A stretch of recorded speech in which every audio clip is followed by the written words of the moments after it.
কৃষ্ণৰ জন্মাষ্টমী বুলি চবে গোপিনী মিলি কিনে লাড্ডু বনাব ওলাইছে। লাড্ডু কেনেকৈ বনাইছোঁ কি কথা গোটেইখিনি আপোনালোকক দেখাই দিম। মোৰ ব্লগতো গাইছে মোৰ চব ভিডিঅ' আপোনালোকে ব্লগটো মোৰ চালে বহুতখিনি বস্তু দেখা পাব, তাতে এনজয় কৰক আপোনালোকে।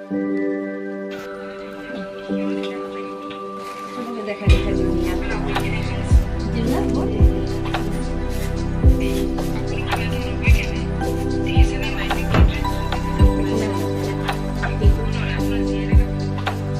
গাইছ আপোনালোকে মোৰ ব্লগটো চাব দেই, কিন্তু চালে কিন্তু আপোনালোকে বহুত এনজয় কৰিব পাৰিব, বহুত ভাল লাগিব। এইটো মোৰ শ্বৰ্ট ভিডিঅ' হয়, দেখিছে আপোনালোকে পিঠাগুড়ি হয় আৰু ইয়াতে এলাচি জালুক এনেকৈ গুড়া কৰি কিনে মানে এইখিনি প্ৰয়োগ কৰি দিয়া হৈছে।